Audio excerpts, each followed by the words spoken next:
The moment I saw my name tag at my son's wedding reception, I knew exactly what Mia Turner thought of me. Janet White, the charity case. Her wealthy family erupted in laughter as I stared at those cruel words written in her perfect calligraphy. I smiled politely, placed the tag on my navy blue dress that suddenly felt shabby next to their designer gowns, and quietly excused myself to make one phone call. By morning, they'd discover what real charity looks like. If you're watching this, subscribe and let me know where you're watching from. My story might seem unbelievable, but sometimes truth is stranger than fiction, especially when it comes to family. Let me tell you how we got here, because this story starts 6 months before that humiliating Saturday evening in June. My son Noah had fallen head over heels for Mia Turner, a beautiful 29-year-old African-American woman from old Connecticut money, the kind of money that builds wings on museums and names libraries after dead relatives. When Noah first brought her home to my modest apartment, I could see the disdain in her perfectly sculpted features as she surveyed my living room with its worn furniture and family photos in drugstore frames. "How quaint," she'd said, her voice dripping with false sweetness. "It's so refreshing to see someone who isn't obsessed with material things." Even then, I bit my tongue. My boy was happy, and at 42 he deserved love if only he could have seen past her beauty to the coldness underneath. But love, as I've learned in my 68 years, makes fools of the wisest men. What Noah didn't know, what none of them knew, was that beneath my facade of modest means lay a secret I'd kept for 3 years. When my husband Marcus died, he left me more than memories. He left me an empire. Marcus White had built White Investments from nothing into one of the most powerful financial institutions on the East Coast. Everyone assumed I would sell when he passed. What would a 65-year-old widow know about running a multi-billion-dollar corporation? That assumption worked perfectly for me. "Mom, are you sure you're comfortable?" Noah had asked after Marcus's funeral, concerned about my decision to move from our mansion to a modest apartment. "I could help with the mortgage on your house." I'd patted his hand. "This is what I want, sweetheart. Simpler living, less to worry about." What I didn't tell him was that I was worth $12 billion, that I controlled majority stakes in 17 major corporations, that the modest Janet White, who shopped at discount stores and drove a 10-year-old Honda, was actually one of the most powerful women in American finance. My phone buzzed on the kitchen counter, pulling me from my thoughts. Robert Hayes, my attorney for over 15 years, and one of the few people who knew my secret. "The Turner Holdings report is ready, Janet," he said when I answered. "You were right. They're leveraged to the hilt. One wrong move and the whole house of cards collapses."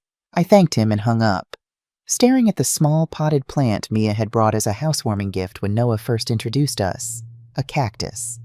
"Low maintenance," she'd explained with that condescending smile. "Perfect for someone your age who might forget to water things." Low maintenance, like I was a burden to be managed. If only she knew that while she was planning charity galas with her mother's friends, I was overseeing a financial portfolio that could buy and sell her family's old money 100 times over. But patience had always been my strength. Marcus taught me that during our 40 years of marriage. "The market rewards the patient investor. Janet," he'd say, "let others rush, we'll wait and watch." So I watched and waited as Noah's relationship with Mia blossomed. I observed how her family slowly pulled him into their orbit, away from me. How holiday plans suddenly revolved around the Turner family estate. How my calls increasingly went to voicemail. The engagement party was my first real taste of what I was up against, held at the Turner family estate in Greenwich. It was a showcase of wealth that made even me, who had seen the truly wealthy up close, raise an eyebrow. Crystal chandeliers hung from ceilings painted by artists whose names I recognized from museum placards. The guest list read like a social register, filled with people whose conversations centered on yacht clubs and charity galas I'd never be invited to attend. Not that I couldn't afford membership, I owned shares in 3 of the most exclusive clubs on the East Coast. But Janet White, the modest widow from Ohio, wouldn't belong in such circles. Mia's mother, Elizabeth Turner, had introduced me to her friends, her tone suggesting I was something unfortunate that had attached itself to her daughter's happiness.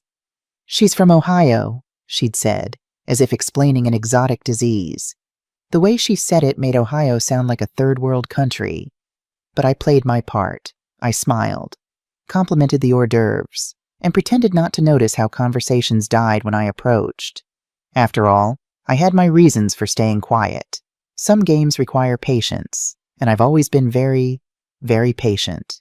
William Turner, Mia's father, barely acknowledged my existence. I later learned from Robert that William worked as an executive at Meridian Financial, a company I had acquired through a shell corporation just 2 months after Marcus died. William's job, his family's social standing, their very lifestyle, all of it rested on foundations he didn't realize I controlled. That night, as I drove home from the engagement party in my modest Honda, I called Robert. "Begin phase 1 of the Turner portfolio evaluation," I said. "I want to know everything, every loan, every investment, every credit line." "Are you sure, Janet?" Robert asked carefully. "This feels personal." I watched the lights of Greenwich fade in my rearview mirror. It became personal when they made my son ashamed of where he came from. The wedding planning process revealed just how deep the Turner family's contempt ran. Every decision was made without consulting me, despite my repeated offers to help. When I suggested contributing to the rehearsal dinner, Elizabeth Turner had actually laughed out loud. "Oh, Janet, how sweet," she'd cooed. "But we simply couldn't allow you to strain your limited resources. This is going to be quite expensive. You understand. Limited resources. If only she knew."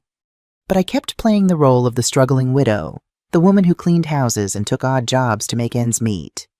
It wasn't entirely false I had done those things. Just not recently. Not for the past 3 years since Marcus passed and left me his little empire. But the Turners didn't need to know that. Not yet. Noah tried to include me. Bless his heart. He'd call with updates about venue bookings and menu tastings, always apologizing for another event I somehow wasn't invited to. "Mom, I'm sure it was just an oversight," he'd say when I mentioned missing the cake testing or the flower selection meeting. "Mia's been so stressed with all the planning." Stressed, yes. I imagine coordinating a $200,000 wedding while simultaneously planning ways to exclude your future mother-in-law would be exhausting work. The bridal shower was particularly enlightening. I wasn't invited, of course, but Noah insisted Mia reconsider. It would mean so much to Mom, he'd pleaded. So she extended a last-minute invitation, the kind that makes it clear you're only welcome because someone forced the issue. I arrived at the country club bearing a modest gift, a simple crystal vase from Macy's. Nothing too expensive for someone in my supposed financial situation. The other gifts were works of art, Hermès scarves, Tiffany jewelry, silk lingerie that cost more than most people's rent. When Mia opened my gift, she held it up with the same expression you'd use for roadkill. "How practical," she announced to the room. "Every bride needs something from the discount store." The laughter that followed wasn't kind. It was the sound wealthy people make when they encounter something beneath their notice. But I just smiled and sipped my champagne, making mental notes about each woman's face, each cruel chuckle. Information, I've learned, is far more valuable than pride. That night, I added another name to my research list. Melissa Fairchild, Elizabeth Turner's closest friend, who had laughed the loudest at my gift. Robert's report came back the next day. Her husband's investment firm had borrowed heavily from Sterling Capital, another company in my portfolio. "Shall I adjust their interest rates?" Robert asked. "Not yet," I replied. "Just make a note. I was building a map of connections, a web of financial relationships that would prove useful when the time came. The patient spider waits for the perfect moment to strike." As the wedding day approached, Noah became increasingly distant. Caught between his love for me and his new family's expectations. He was struggling to balance worlds that seemed impossibly far apart. "Mom, would you mind not wearing that blue dress to the rehearsal dinner?" he asked during one of his rare visits to my apartment. Mia thought maybe something more formal. The dress he referred to was one I'd worn to his college graduation. Not designer, certainly, but perfectly respectable. I saw the conflict in his eyes, the shame that he felt ashamed. "Of course, sweetheart," I said gently. "I'll find something more appropriate." I didn't tell him that I could buy the entire boutique where Mia shopped without making a dent in my daily interest earnings. Instead, I went to Nordstrom Rack and bought a modest navy blue dress that would blend in without drawing attention. Sometimes the best revenge starts with being underestimated. The wedding day dawned perfect. Cloudless sky, gentle breeze, the kind of weather that photographers dream about. The Turner estate had been transformed into something from a fairy tale, with white roses climbing trellises and string quartets positioned throughout the gardens. It was beautiful. I'll give them that. Money, whatever its source, can certainly buy beauty. I'd chosen my outfit carefully, the navy blue dress from Nordstrom Rack. Simple but elegant. Nothing that would upstage the bride or draw unwanted attention. I wanted to blend in, to be forgettable. Noah greeted me with a quick kiss on the cheek before being whisked away by William for groom photos. Elizabeth nodded stiffly in my direction, but didn't approach.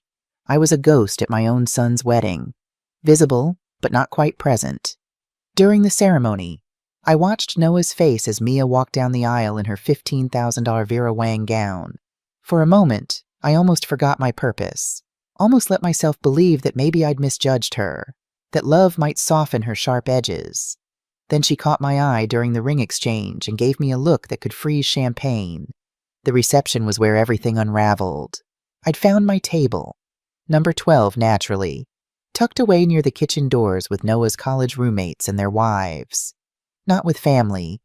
Family was at table 1, where the Turners held court like royalty receiving subjects. But I didn't mind. Better positioning for what was coming. That's when I saw it.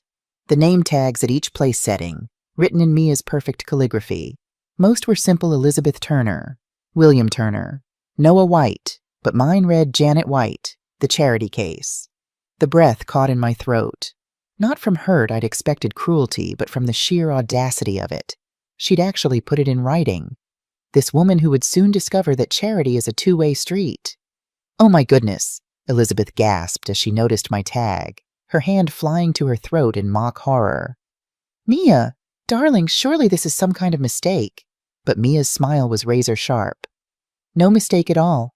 I thought honesty was important in family relationships. Her eyes met mine across the table. Don't you agree? Janet, after all, we wouldn't want anyone to get ideas above their station. The laughter started with William, a booming sound that encouraged others to join in. Soon half the table was chuckling at the clever wordplay, at the delicious cruelty of publicly humiliating the groom's mother at her own son's wedding. I stood up slowly, placed the name tag carefully on my purse, and smiled. You're absolutely right.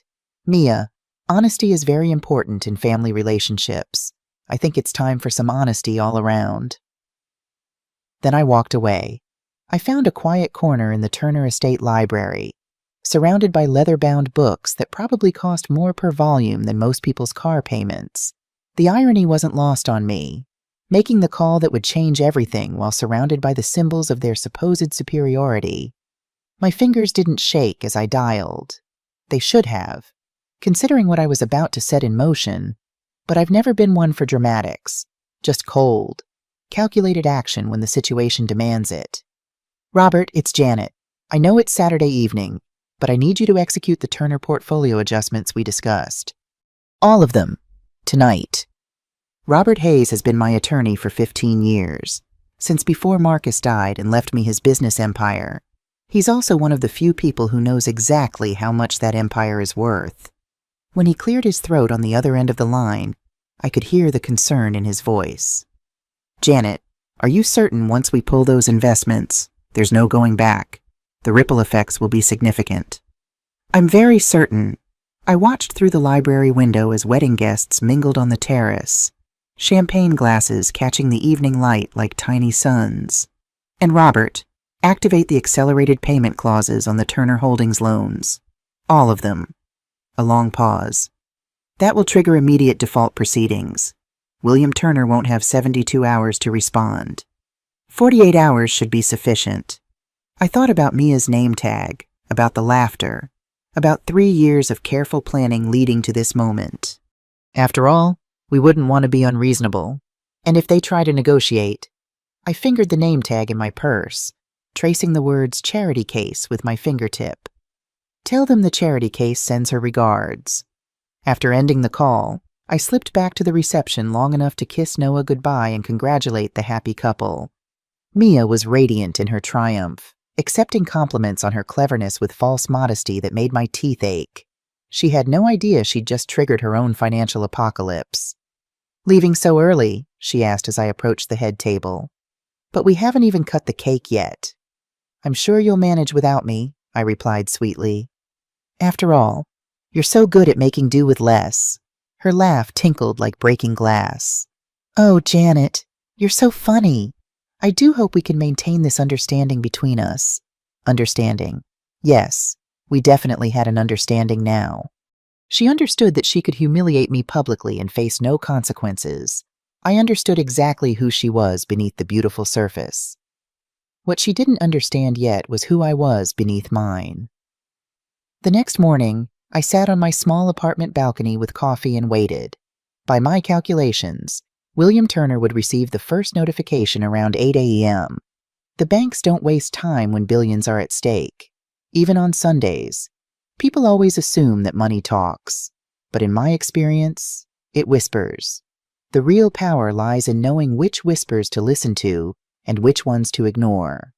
Marcus taught me that during our 35 years of marriage, as he built his investment company from a one-room office into a financial empire that touched every major market on the East Coast. When he died 3 years ago, everyone expected me to sell. A widow in her 60s, they assumed, would want to simplify her life, maybe buy a nice condo in Florida and live off the interest. They didn't expect me to step into Marcus's shoes and discover I had a natural talent for seeing the weak spots in other people's financial armor. The Turner family had been particularly easy to research. Old money, they called themselves. But like many old money families, their wealth was more reputation than reality. The family business, Turner Holdings, survived on leveraged investments and carefully managed debt. Remove the right pieces from their financial Jenga tower, and the whole structure would collapse. What made it delicious was how easy they'd made it. William Turner worked for Meridian Financial, one of the companies in my portfolio. He had no idea that the little old lady his daughter-in-law loved to mock actually controlled his paycheck. Elizabeth Turner's charity boards all depended on grants from the White Foundation, Marcus's final gift to me, disguised under a name so common they'd never made the connection. Even their house, that magnificent estate where they'd held the wedding, was mortgaged through a Turner Holdings credit line. A credit line that, as of 8:00 a.m. this morning, would be in default. My phone buzzed at 8:17 a.m. "Noah." "Mom, I just got the strangest call from Mia. She's crying about some kind of financial emergency. Her dad got calls from lawyers this morning. Something about investments and loan defaults. Do you know anything about this?" I sipped my coffee, watching a cardinal build its nest in the oak tree outside my window. How would I know anything about their financial affairs? "Sweetheart, I'm just the charity case. Remember?" "Mom, please, this isn't the time for jokes. Mia's really upset. She's saying her family might lose everything. That doesn't seem possible. They're loaded." "Are they?" I asked gently. "Or do they just spend like they are?" "What's that supposed to mean?" "It means, Noah, that sometimes what appears to be wealth is actually just very expensive debt. And sometimes the people you think are powerless turn out to be holding all the cards." A long silence on the other end. "Mom, what did you do?" I smiled, thinking about Mia's name tag tucked safely in my purse. "I made a phone call. By noon Sunday, my quiet apartment had become mission control for watching the Turner family's world crumble. I'd spent years learning to read financial reports the way some people read mystery novels, and the Turner Holdings portfolio was a page turner. Robert called with updates every hour. "The morning was just the beginning," he reported during his third call. "Meridian Financial is reviewing all employees with potential conflicts of interest. William Turner's position is precarious. And the house, foreclosure proceedings will begin Tuesday unless they can produce $2. $3 million by end of business tomorrow. Given their current liquidity crisis, that seems unlikely." I'd done my homework thoroughly over the past 6 months, while playing the role of humble mother-in-law. I'd quietly acquired controlling interests in everything the Turner family depended on. Not directly. Of course, that would have been traceable through shell companies, investment partnerships, and carefully structured trusts that would have taken a forensic accountant months to unravel. The beauty was in the timing. Wedding expenses had already stretched their credit lines to the breaking point. The $200,000 ceremony that was meant to display their wealth had actually been funded by borrowed money they couldn't afford to borrow. All I'd done was call in those loans simultaneously, like pulling multiple foundation blocks from a house of cards. My phone rang again. Noah, sounding increasingly desperate. Mom, Mia's parents are freaking out. They're talking about selling the house, firing their staff, canceling the country club memberships. Her dad might lose his job. What kind of phone call could possibly cause all this? The kind that happens when someone mistakes kindness for weakness, I said. When they forget that quiet people often have the loudest voices when they choose to use them. This is about the name tag, isn't it, Mom? I saw it. I confronted Mia about it last night. She said it was just a joke. A joke? I repeated the word slowly, tasting its bitterness. Yes, I imagine she did think it was funny, right up until this morning. Can't you undo whatever you did? Mia's beside herself. She's talking about how this will ruin their reputation, how they'll never recover from the shame. Shame. Now there was an interesting word choice. And what about my shame? Noah, what about the shame of being publicly humiliated at my own son's wedding by a woman who's never worked a day in her life? She was wrong. I know that. But destroying her family seems extreme.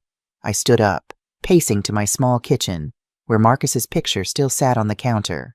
He taught me many things, but the most important lesson was this: respect is not given, it's earned, and sometimes it has to be taken. I haven't destroyed anything, Noah. I've simply revealed what was already there, a house built on borrowed time and borrowed money. The Turner family's wealth was always an illusion.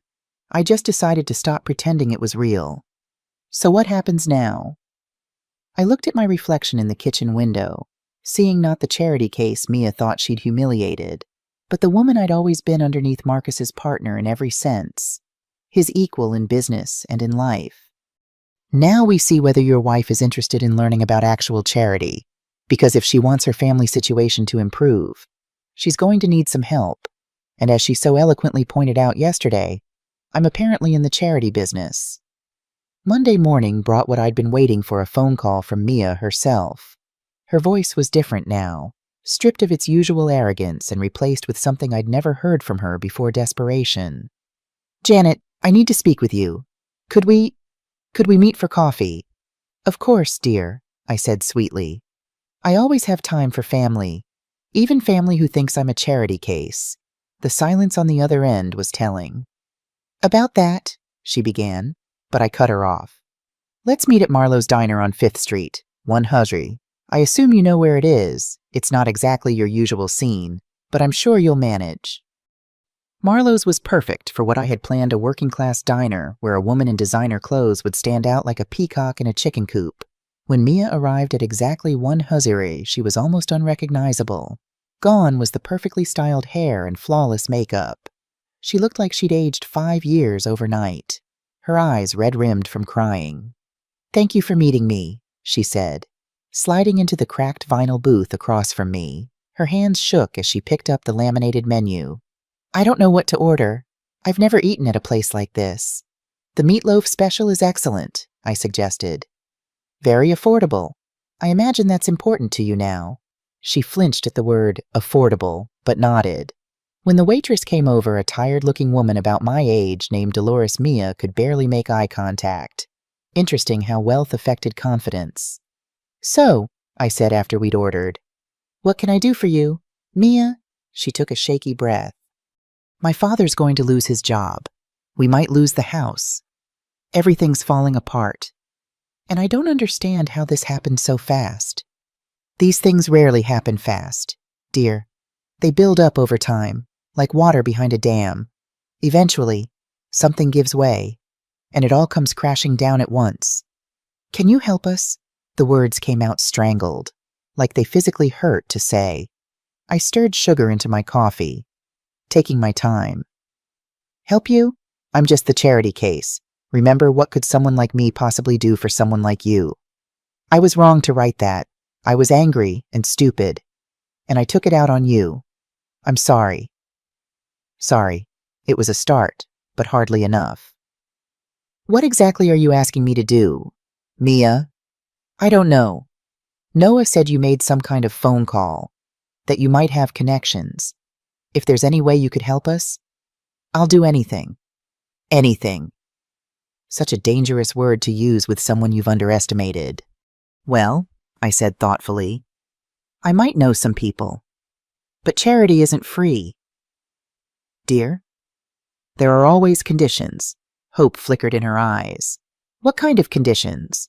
I pulled out a folded piece of paper from my purse and slid it across the table. I've taken the liberty of drawing up a few simple requirements. Nothing too difficult for someone as resourceful as yourself. Mia's hands trembled as she read my list. I watched her face change with each line, confusion giving way to disbelief, then to something approaching horror. You want me to work as a cleaning lady for 6 months. Not just any cleaning lady, I corrected. You'll work for Sunshine Cleaning Service, the same company I worked for before Marcus died. Mrs. Patterson runs a good business. She'll teach you what honest work looks like. But I've never cleaned anything in my life. We've always had staff for that. Then you'll learn. Education is so important, don't you think? I sipped my coffee, enjoying the way she was processing this reversal of fortune. The second condition is that you'll volunteer at the homeless shelter every Saturday for the next year, serving meals, cleaning toilets, whatever they need. A homeless shelter. Her voice was barely a whisper. The very same one your mother's charity board pretends to support, but has never actually visited. You'll get to meet the people you've been helping from a distance all these years. She kept reading, her face growing paler with each requirement. You want me to live in your apartment building in a studio unit. Just until you can afford something better on your cleaning lady salary. It's a nice building. I live there myself. Remember, though I suppose you'll be seeing quite a bit more of it than you expected. The meatloaf special arrived, giving Mia a moment to compose herself. She pushed the food around her plate without eating, clearly struggling to process what was happening to her world. And if I agree to all this, she asked finally, you'll help my family. I'll make some phone calls, see what can be done about those pesky loan defaults, maybe even put in a good word for your father at his company. I paused, watching her carefully. Though I should mention, I have some influence at Meridian Financial, more than you might expect from a charity case. Something flickered in her eyes, the first hint that she was beginning to suspect there was more to me than she'd assumed. What kind of influence? I smiled mysteriously. The kind that comes from knowing the right people. Your father works in the acquisitions department, doesn't he? Handles major corporate buyouts? Yes, but I don't see what that has to do with... Oh, I think you'll find it has everything to do with your current situation. You see, Mia, companies like Meridian don't just lose money overnight unless someone very powerful decides they should. The fork slipped from her fingers, clattering against her plate. What are you saying? I'm saying that perhaps you should have asked more questions about your new mother-in-law before deciding to humiliate her at a public event. Background research is so important in business relationships. She stared at me like she was seeing me for the first time. Who are you? I'm exactly who I've always been. The woman who raised your husband to be a good man. The woman who's watched you treat him like an accessory to your social status. The woman who's about to give you a choice that will determine your family's future. I reached across the table and tapped my list of conditions. You have 24 hours to decide. Accept my terms, and I'll consider helping your family. Refuse, and by Friday, you'll be learning exactly what real charity looks like when you're on the receiving end. Tuesday evening brought an unexpected visitor to my small apartment. William Turner stood in my doorway, looking like a man who'd aged a decade in 3 days. His usually perfect appearance was disheveled, wrinkled shirt, unshaven face. The hollow look of someone who'd discovered his entire world was built on quicksand. Mrs. White, I hope you don't mind me coming by unannounced. I got your address from Noah. Not at all. Mr. Turner, please come in. I stepped aside, watching as he took in my modest living space. The same eyes that had looked through me at his daughter's engagement party now catalogued every detail with desperate attention. Can I offer you coffee? I'm afraid I don't have the expensive brands you're accustomed to. Coffee would be fine. He settled heavily into my small dining chair, looking completely out of place among my thrift store furniture and discount store decorations. While I prepared the coffee, he cleared his throat several times, obviously struggling with how to begin. Finally, as I set his cup down, he spoke. "I know what you did." "Do you?" I sat across from him, genuinely curious. "What exactly do you think I did? You orchestrated everything. The loan defaults, the investment withdrawals, even my position at Meridian being under review. Someone with serious financial power decided to destroy my family. And the timing suggests it was you." I had to admire his directness. Desperation had stripped away his social pretenses, leaving behind a more honest version of himself. "That's quite an accusation. William, what makes you think someone like me would have that kind of power?" "Because I spent all night going through the corporate structures of the companies that pulled their support. Shell companies, investment partnerships, holding trusts, all very sophisticated financial instruments, and all leading back to one source of funding, which is the White Foundation." I raised an eyebrow, impressed despite myself. "The White Foundation," he continued, "founded by Marcus White, the same Marcus White who built Meridian Financial from nothing and sold it to Turner Holdings' parent company 15 years ago." The silence stretched between us as I sipped my coffee. So he'd finally done his homework. Better late than never, I suppose. "Marcus White," I said slowly, "was my husband." William's face went white. You're Dorothy White, the Dorothy White. Marcus's widow who inherited everything." "Yes." I set down my cup with deliberate care. "Including controlling interest in the parent company that owns Turner Holdings, including the investment firm that handles your family's portfolio, including, as of last year, 60% ownership in Meridian Financial itself." The coffee cup slipped from his hands, shattering against my linoleum floor. "You've been playing us from the beginning. Playing you know, William. I've been watching you, testing you, seeing what kind of people my son was marrying into." I stood up, getting paper towels to clean up the spilled coffee. The results were illuminating. The engagement party, the wedding planning, all those times you seemed so meek and accommodating.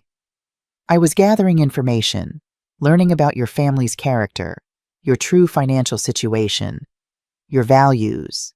I knelt to clean up the broken ceramic. "Do you know what I discovered?"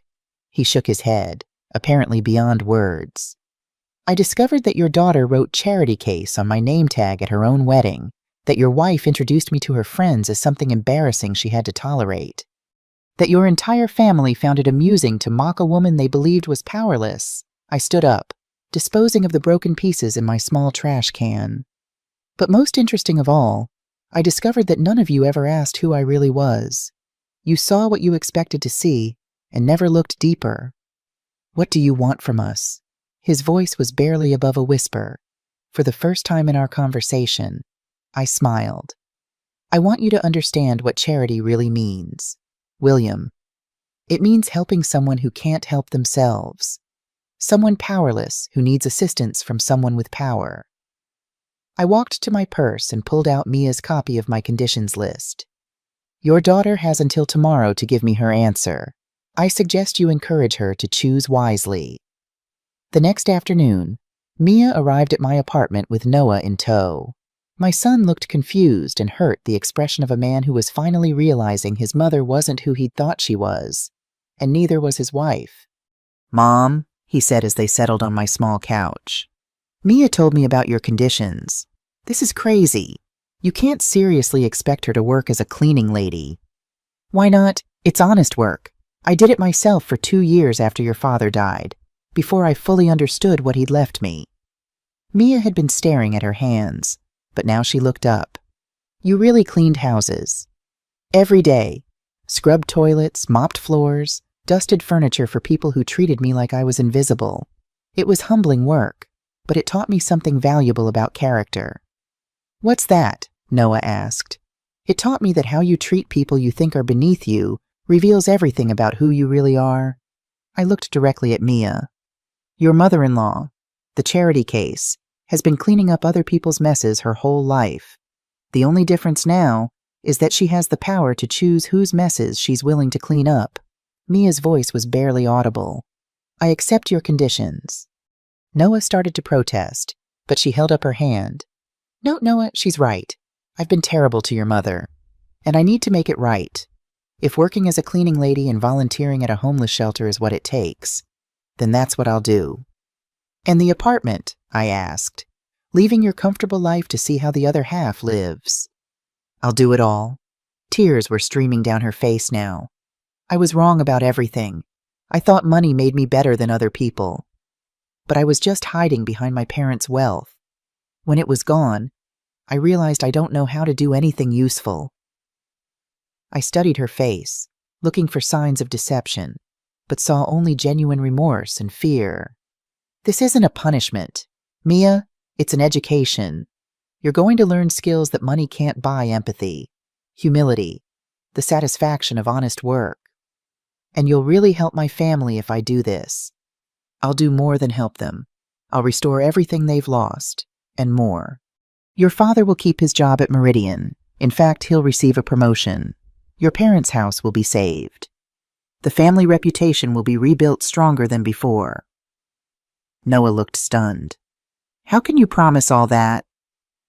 I walked to my small desk and pulled out a folder I'd been saving for this moment. Because I own the companies involved. All of them. Your mother-in-law isn't just wealthy. Noah, she's one of the most powerful women in American finance. Marcus built an empire, and when he died, he left it all to me. I spread the documents across my coffee table: corporate ownership papers, bank statements, investment portfolios. The numbers were staggering enough to make Noah sink back into his chair. The White Foundation controls over $12 billion in assets. I have majority stakes in 17 major corporations, including Meridian Financial, Turner Holdings' parent company, and most of the banks that were threatening foreclosure. Mia was staring at the papers like they were written in a foreign language. You could have stopped all this any time. Of course I could have.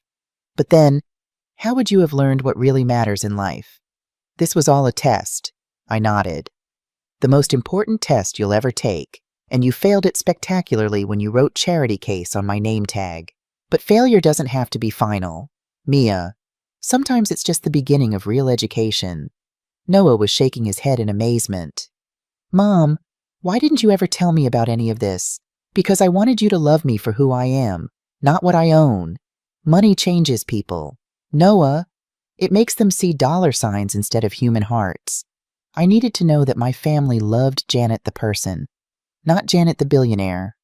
I looked at both of them sitting on my discount furniture in my modest apartment. Now you understand why I live simply, why I choose to drive a 10-year-old car and shop at discount stores. Real wealth isn't about what you spend. It's about having the power to help people and the wisdom to know when they deserve it. As they prepared to leave, Noah pulled me aside while Mia waited in the hallway. Did you plan this all along? From the moment I introduced you to Mia, I touched his cheek gently. No, sweetheart. I hoped she would be different. I wanted to believe she could see your heart the way I do. But the moment I saw her look around my apartment that first day, I knew we might have a problem. I should have noticed. I should have stood up for you. You were in love. Love has a way of blinding us to what's right in front of our eyes. He hugged me tightly. I'm sorry, Mom. Don't be sorry. Be better. And help Mia be better too. She has potential. She just needs to discover it. After they left, I sat alone in my apartment, turning Mia's name tag over and over in my hands. The cruel word stared back at me. Janet White, the charity case. For a moment, I wondered if I'd gone too far, if my revenge had crossed a line from justice into cruelty. But then I remembered Elizabeth Turner's condescending smile, William's dismissive glances, Mia's open contempt, the laughter around the wedding table. No, this wasn't about revenge. It was about education. Sometimes the most valuable lessons come from the most painful experiences. Mia would learn what real dignity looked like, what true charity meant, and my son would finally see his wife for who she truly was and who she could become. I placed the name tag in my desk drawer and closed it firmly. Phase 1 was complete. Now the real work would begin. The morning after the wedding, I woke before dawn. Old habits die hard. Marcus and I had always been early risers, believing the most important decisions happened while others were still sleeping. I made my coffee and settled on the small balcony of my apartment, watching the first hints of sunlight break over the horizon. My phone sat silent beside me. It wouldn't ring until precisely 8:17 a.m., when the first notifications of financial irregularities would trigger emergency protocols at Turner Holdings. Banking systems, for all their complexity, are remarkably predictable.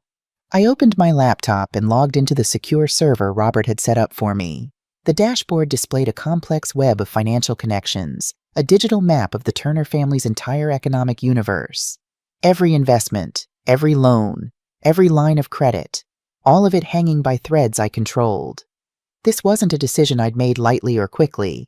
From the moment Noah introduced me to Mia 6 months ago, I'd seen the warning signs: her barely concealed disdain, Elizabeth's condescending pity, William's dismissive glances, but I'd held back, hoping that time might soften their edges, that they might see beyond my modest facade to the person beneath.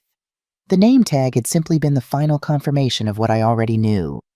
The Turners saw the world as divided between people who mattered and people who didn't, and they had firmly placed me in the latter category. At exactly 8:02 a.m., the first red indicator flashed on my screen. Meridian Financial's automated system had flagged Turner Holdings' line of credit for immediate review. By 8:05, 3 more indicators turned red as investment firms began pulling support. At 8:11, the automated notifications would be routed to human attention, and at 8:15, the first calls would be made. The digital cascade was beautiful in its efficiency, like watching dominoes fall in perfect sequence. My phone rang at 8:17, right on schedule. Noah's name flashed on the screen. "Mom, are you awake?" His voice had the brittle quality of someone trying very hard to sound calm. "Of course, sweetheart. I've been up for hours. Is everything all right? You and Mia should be headed to the airport for your honeymoon." That's not happening right now. Something's wrong with Mia's family's finances. Her dad's been getting calls since early this morning. Emergency meetings. Something about loan recalls and investment withdrawals. They're saying the house might be at risk. I took a slow sip of my coffee. That sounds serious. What happened? Nobody knows. William, Mia's dad, he keeps saying it doesn't make sense. That everything was stable yesterday. That someone must be targeting them specifically. "And why are you calling me about this? Surely there's nothing I can do to help." A pause. Mia thought, she wondered if you might know someone who could help. A financial advisor or someone with banking connections. I almost laughed out loud. 24 hours ago, I hadn't been important enough to be seated at the family table. Now they thought I might have useful connections. "I'm just a simple widow from Ohio. Noah. What would I know about high finance?" "Mom, please. Mia is really upset. I imagine she is." I watched a cardinal land on the railing of my balcony, its bright red feathers stark against the pale morning sky. How upset was she when she wrote charity case on my name tag? Silence. Then, "You saw that." Everyone saw it. Noah.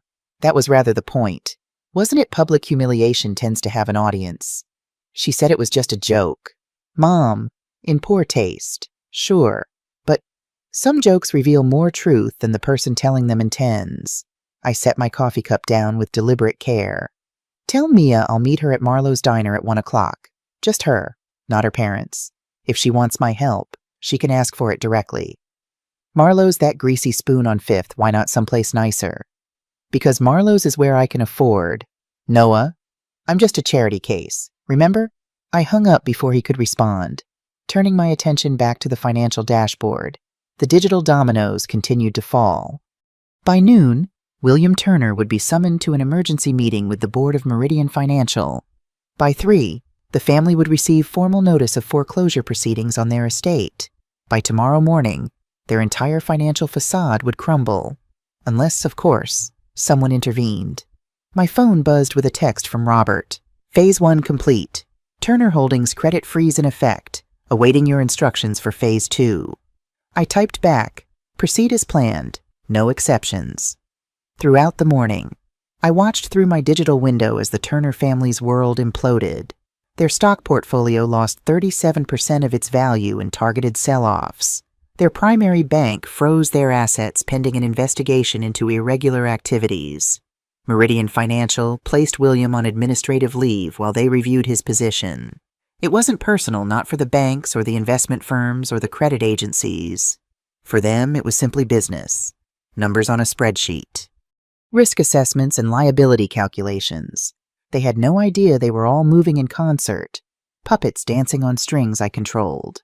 At 12:30, I left my apartment and walked the 6 blocks to Marlowe's Diner. The place was a neighborhood institution, faded vinyl booths, laminated menus, and the best meatloaf in the city. I'd eaten there often with Marcus when we were first married, long before his business took off. He had loved their apple pie. I chose a booth in the back, the worn vinyl squeaking beneath me as I slid in.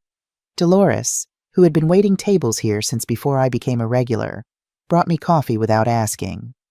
The usual, Janet. She had no idea I could buy this entire building and everyone in it without blinking an eye. Just coffee for now. Dolores, I'm meeting someone. At precisely 1:00 p.m., Mia Turner walked through the door. Even in crisis, she couldn't help making an entrance. Though her designer clothes were wrinkled and her makeup hastily applied, she still drew every eye in the diner. But there was something different about her now, a brittleness, a vulnerability I hadn't seen before. Her eyes darted around the dingy interior before settling on me. The confidence that had radiated from her at the wedding was gone, replaced by something approaching desperation. Janet, she slid into the booth across from me. Thank you for meeting me. Of course, I sipped my coffee, letting the silence stretch between us. The powerful understand the value of silence it makes others rush to fill it, often revealing more than they intend. I don't know where to begin. Her voice trembled slightly. Perhaps with an apology that seems traditional when one has behaved badly. She flinched. You're right. I'm sorry about the name tag. It was childish and cruel. It was. I stirred my coffee slowly. But I suspect you're not here to make amends for social slights. Your family is in trouble, isn't it? Tears welled in her eyes. Everything's falling apart.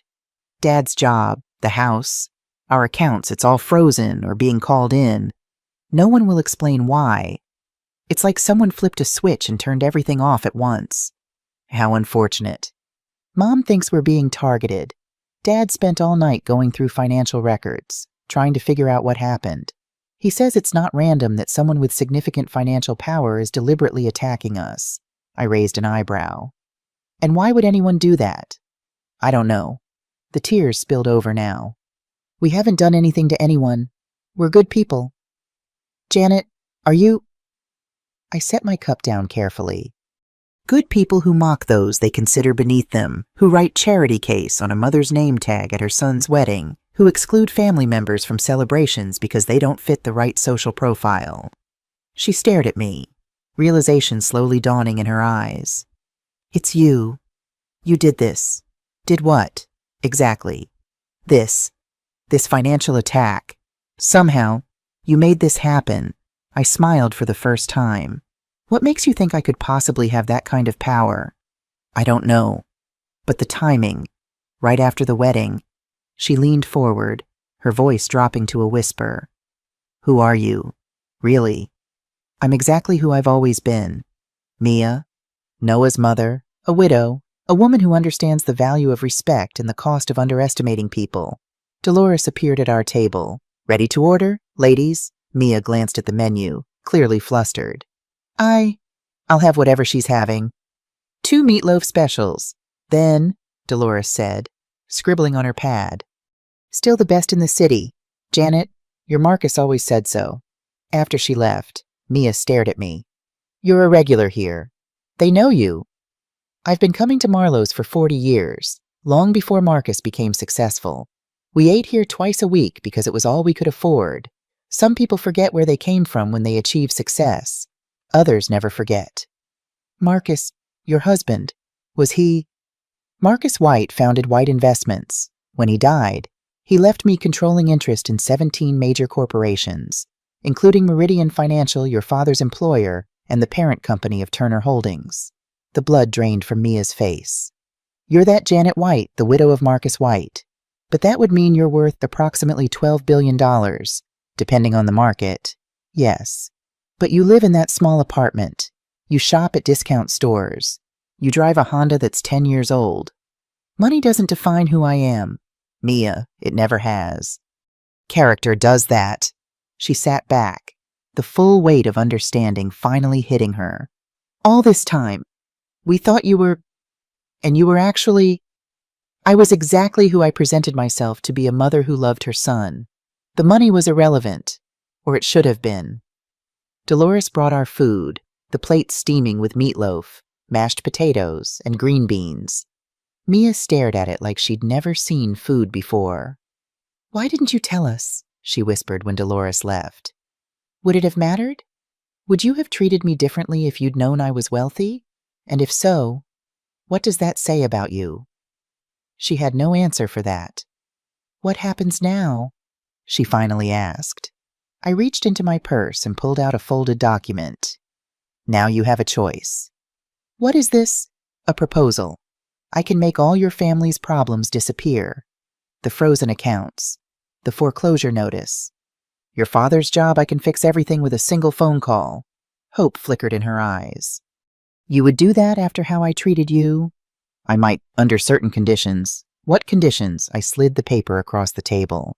"Read it and decide if your family's financial future is worth the price." She unfolded the document, her eyes widening as she read each item.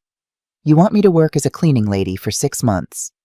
At Sunshine Cleaning Service, I worked there myself after Marcus died. It's honest work, and Mrs. Patterson is a fair employer. And volunteer at a homeless shelter every weekend. Move out of our house into a small apartment in your building." Her voice rose with each item. This is humiliation." "No, Mia, this is education. There's a difference." "You want to punish me." "I want to teach you. There's value in understanding how most of the world lives in working with your hands, in serving others without expectation of reward or recognition. These are lessons your privileged upbringing failed to provide." She pushed the food away, appetite forgotten. "And if I refuse, then I do nothing.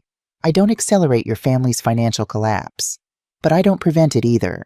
Within a month, your parents will lose their house. Your father will lose his job. Your mother's social standing will evaporate. And you and Noah will be left to build a life without the safety net you've always taken for granted. That's blackmail. That's consequences. Mia, something you've rarely encountered in your life." She stared at the document, conflict visible on her face. I could see the calculation happening behind her eyes, weighing her pride against her family's survival. "How do I know you'll keep your word if I agree? Because unlike some people, I believe that integrity matters. When I make a promise, I keep it." She took a deep breath. "I need to think about this. To talk to Noah. You have 24 hours. I stood up, placing money on the table for the meal. "Call me when you've made your decision. But remember, financial systems move quickly. The longer you wait, the more damage occurs." As I walked toward the door, she called after me. "Why are you doing this? Is revenge really worth all this trouble?" I turned back, fixing her with a steady gaze. "This isn't about revenge, Mia. It's about growth. Someday, you might even thank me for it." The look of disbelief on her face almost made me smile. She still didn't understand. But she would. Eventually. By that evening, the Turner family was in full crisis mode. Robert kept me updated with hourly reports, each more dire than the last. William Turner had been placed on indefinite leave from Meridian Financial. The family's credit cards had been canceled. Their bank accounts remained frozen, pending an investigation that would discover nothing but would take weeks to complete. I sat in my modest living room, reviewing the latest financial reports on my laptop, when a knock came at my door. I wasn't expecting visitors. When I opened it, I found William Turner standing in my hallway, looking like he hadn't slept in days. "Mrs. White," he said, his voice hoarse. "I need to speak with you." I stepped aside to let him in, noting the wrinkled clothes, the unshaven face, the wild look in his eyes. How quickly power shifts when the foundation crumbles. "Would you like some tea, Mr. Turner?" I asked, as if this were a normal social call. No, thank you. He remained standing, too agitated to sit. I've spent the last 24 hours trying to understand what's happening to my family, to my company. And what have you discovered? He ran a hand through his disheveled hair. Patterns, connections, all leading back to one source, which is the White Foundation. I nodded, impressed despite myself. William was smarter than I'd given him credit for. At first, I thought it was a coincidence, he continued, but then I dug deeper. Every company pulling their investments from Turner Holdings has connections to White Investments. Every bank freezing our accounts has ties to the White Foundation. Even Meridian Financial, where I've worked for 15 years, was originally founded by Marcus White. You've been doing your research. I had to. My family's future depends on it. He fixed me with a desperate stare. Are you Marcus White's widow? I smiled slightly. I am. The revelation hit him like a physical blow. He staggered back, groping for the edge of my sofa to steady himself. But that would make you... You must be worth... Billions, yes. Quite a few of them. Actually, all this time, we thought you were... a cleaning lady. A struggling widow beneath your notice. I poured myself a cup of tea, my movements deliberately calm. Tell me, William, would you have treated me differently if you'd known who I really was? Would your wife have included me in the wedding planning? Would your daughter have thought twice before writing charity case on my name tag? He had the grace to look ashamed. I had no idea about the name tag. That was inexcusable. Yes, it was. But it was merely the culmination of 6 months of subtle humiliations. Wasn't it the dismissive glances, the condescending tones, the last-minute invitations to events where I was clearly unwelcome? We never meant, of course you meant it. You saw someone you believed had no value in your social circle, and you treated her accordingly. The only difference between you and most people is that you had the misfortune to misjudge someone with the power to respond. He sank onto my sofa, the full weight of understanding finally hitting him. You've orchestrated all of this. Our financial collapse, my suspension at work, the foreclosure notice. I merely accelerated processes that were already in motion. Your family's wealth was built on leveraged debt and social pretense. It would have collapsed eventually. I simply chose the timing. Why go to all this trouble? I sat across from him, studying his face, because I wanted to know what kind of family my son was marrying into. And now I do. What do you want from us? Money and apology. What I want, William, is for your daughter to learn the value of humility, of honest work, of treating people with dignity regardless of their perceived status or wealth. And how is she supposed to learn that? I handed him a copy of the same document I'd given Mia. By experiencing it firsthand, he read it quickly, his face growing paler with each line. This is humiliation. No, it's education. There's a significant difference. You expect my daughter, a Turner, to clean houses and work in a homeless shelter, to live in some tiny apartment. I expect her to learn what character looks like when the trappings of wealth are stripped away, to discover who she really is when she can't hide behind her family name or her father's credit cards. He stood up, anger replacing shock. This is revenge, plain and simple. Call it what you like, but consider your alternatives carefully. I can restore everything your family has lost with a single phone call, or I can let events take their natural course. You're blackmailing us. I'm offering a choice. That's more than your daughter gave me when she decided to humiliate me publicly. He paced my small living room, running calculations in his head. I could almost see the moment when pragmatism overcame pride. And if Mia agrees to these conditions, you'll fix everything: the accounts, the foreclosure, my job. Everything will return to normal. In fact, you might find your position at Meridian Financial improved. I believe there's an opening for Senior Vice President of Acquisitions coming available. He stopped pacing, staring at me with new understanding. You really do control everything, don't you? I smiled. Not everything, William. Just enough. I'll talk to Mia, try to make her understand what's at stake. She has until tomorrow to decide. After that, the damage becomes more difficult to undo. As he reached the door, he turned back. You know, I almost admire what you've done. The planning, the execution. It's masterful. I learned from the best. Marcus didn't build his empire by being foolish about people's character. No, I suppose he didn't. William looked at me with something approaching respect for the first time. For what it's worth, I am sorry about how we treated you. Not because of who you turned out to be, but because no one deserves that kind of disrespect. That, William, is the first sensible thing you've said since we met. After he left, I called Robert. Phase 2 is in motion. Be prepared for either outcome. Do you think she'll agree? He asked. I thought about the fear in Mia's eyes at the diner, the desperation in William's voice. She will. Pride is powerful, but self-preservation is stronger. The next morning, Mia called to accept my terms. Her voice was tight with controlled emotion, but she agreed to every condition without argument. I suspected William had been very persuasive about the family's alternatives. When do I start? She asked. Tomorrow, 6 a.m. at Sunshine Cleaning. Mrs. Patterson is expecting you.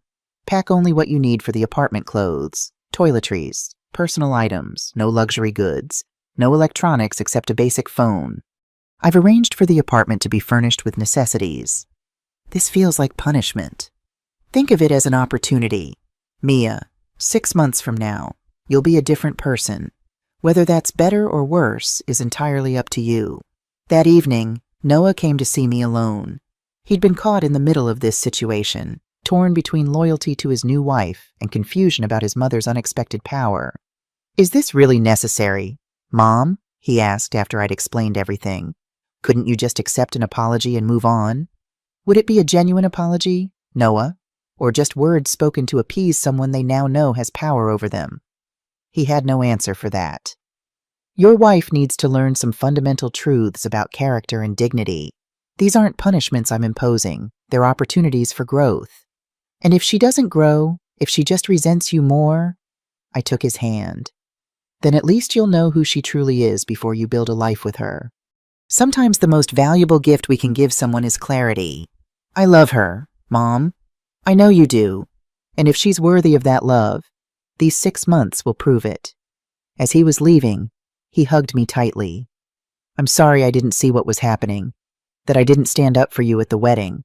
You're standing up now. That's what matters. The next day, Mia Turner began her education, and I began to hope that my son had chosen better than I'd feared. The first day of Mia's new life began at 4:45 a.m. when the alarm in her studio apartment jolted her awake. For a moment, she lay confused in the strange bed, reaching instinctively for the luxurious sheets and down pillows she was accustomed to. Instead, her hands found scratchy cotton and a thin mattress. Reality crashed over her as she remembered where she was, the small, sparsely furnished apartment in Janet's building, her new home for the next 6 months.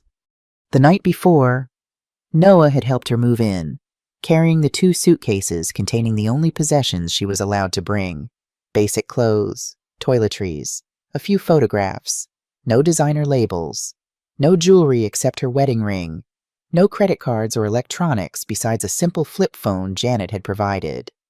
I'll visit every day, Noah had promised, holding her tightly before leaving. We'll get through this together. But as Mia stumbled to the tiny bathroom with its dripping faucet and cracked mirror, she felt utterly alone. This wasn't the life she had signed up for when she married Noah White. This was punishment, plain and simple. By 5:30 a.m., she was dressed in the plain clothes she'd been instructed to wear: jeans, a simple t-shirt, sturdy shoes, and walking the 6 blocks to Sunshine Cleaning Service. The streets were mostly empty, though she passed a few early morning workers hurrying to their jobs. None of them gave her a second glance. Without her designer clothes and perfect makeup, she was invisible. Mrs. Patterson, a stern woman in her 60s with calloused hands and sharp eyes, was waiting at the office door. You're Mia, not a question. Janet called about you, said you needed to learn some life lessons. Mia bristled at the assessment but swallowed her pride. Yes, ma'am. We start at 600 sharp every morning. You'll be assigned to Lucia's team. She'll show you the ropes. Mrs. Patterson handed her a blue uniform with Sunshine Cleaning embroidered on the pocket. Bathrooms through there, Change and be ready in 5 minutes. The uniform was scratchy and smelled faintly of industrial detergent. As Mia pulled it on, staring at her reflection in the employee bathroom mirror, she barely recognized herself. The Mia Turner who had confidently sailed through society events was gone, replaced by, what a cleaning lady, a charity case. Lucia turned out to be a middle-aged Latina woman with a no-nonsense attitude and surprising strength for her small frame. She drove the company van, with Mia and 2 other women, Rosa and Deepa, sitting silently in the back, surrounded by buckets, mops, vacuum cleaners, and cleaning supplies. Their first stop was a large office building downtown. As luck would have it, Meridian Financial, where Mia's father worked, where Janet apparently owned controlling interest. 12th floor today, Lucia announced, unloading equipment from the van. Turner, you take bathrooms with Rosa. She'll show you how it's done. Bathrooms, of course. The universe wasn't subtle with its lessons. Rosa, a quiet woman probably in her 50s, handed Mia rubber gloves and a caddy of cleaning supplies. First time, she asked, noting Mia's hesitation. Is it that obvious? Rosa smiled kindly. Everyone has a first day. You'll learn. For the next 2 hours, Mia scrubbed toilets, wiped mirrors, mopped floors, and refilled soap dispensers. Her back ached.